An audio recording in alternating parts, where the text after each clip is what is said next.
Let's go, Seahawks Nation. Starting another news roundup here on the channel with more updates about our Seahawks. Welcome to another fast and objective news update. It's Charles here speaking with you. If you're new, subscribe.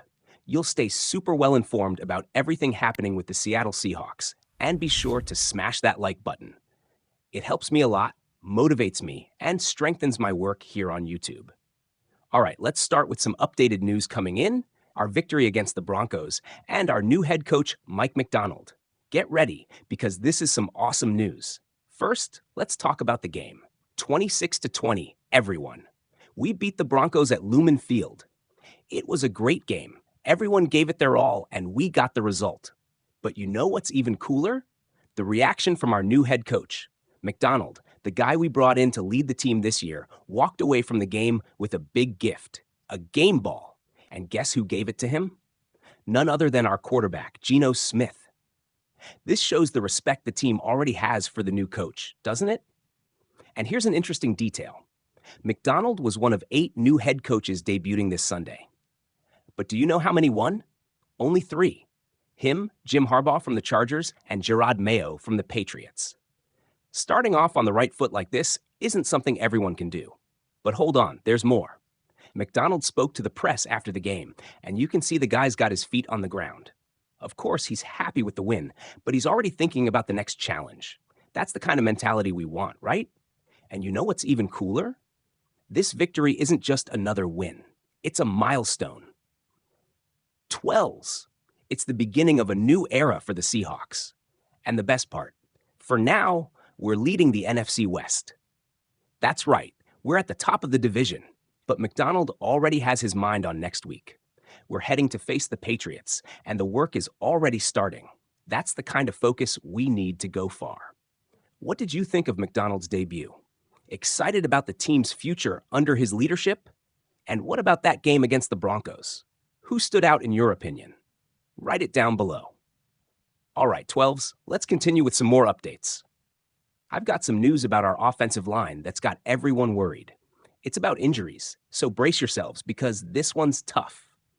Let's rewind a bit. Remember last season's opener? Our starting tackles, Charles Cross and Abraham Lucas, got injured right away and were out for the whole year. It was a nightmare, right? We had to use 10 different offensive line combinations in 17 games. Total chaos. Now, it seems like history is repeating itself, folks. In the opener against the Broncos, guess what? Another injury. This time it was George Fant, our veteran right tackle.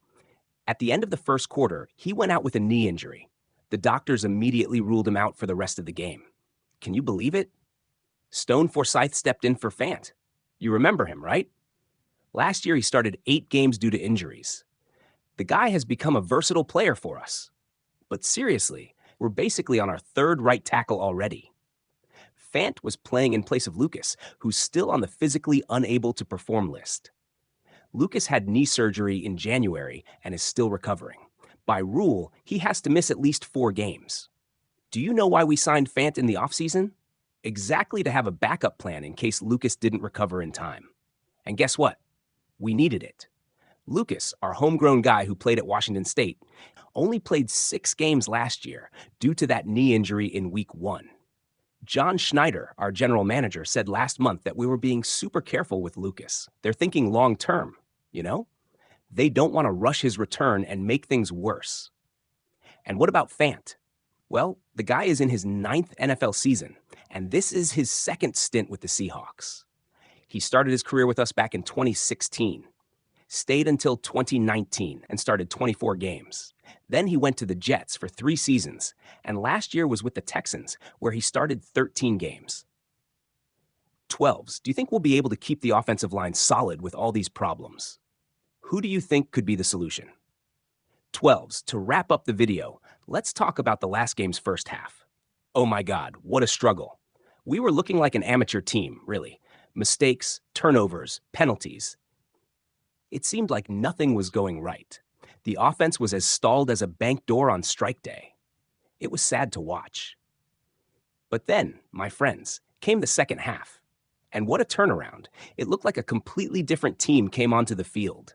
And do you know who was the main factor behind this change? Our running game.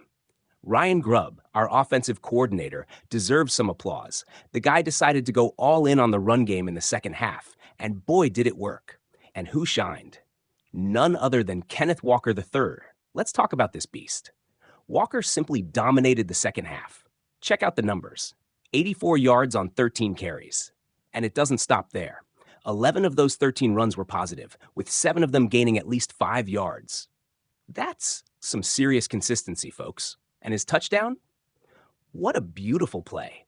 He got the ball up the middle, bounced it outside, and flew to the end zone on a 23-yard run. It was the play that put us ahead 16-13 at the start of the third quarter. A decisive moment. But let's not forget about our Geno Smith. The quarterback also shined in the run game. Remember that 33-yard touchdown run in the first half? Yep, and Walker helped with a sensational block. And Charbonnet? The guy didn't have impressive rushing numbers, only 12 yards on 8 attempts. But folks, that touchdown catch of his at the beginning of the fourth quarter was breathtaking. A perfect wheel route, got free behind the defense, and scored a 30-yard TD. It was the play that made it 26-13 and pretty much sealed our victory. What did you think of that second half comeback? Confident in our run game for the upcoming games? Share your thoughts below in the comments section. And hey, if you liked the video, don't forget to leave a like and subscribe to the channel. It's super important. Thanks for everything, and go Seahawks!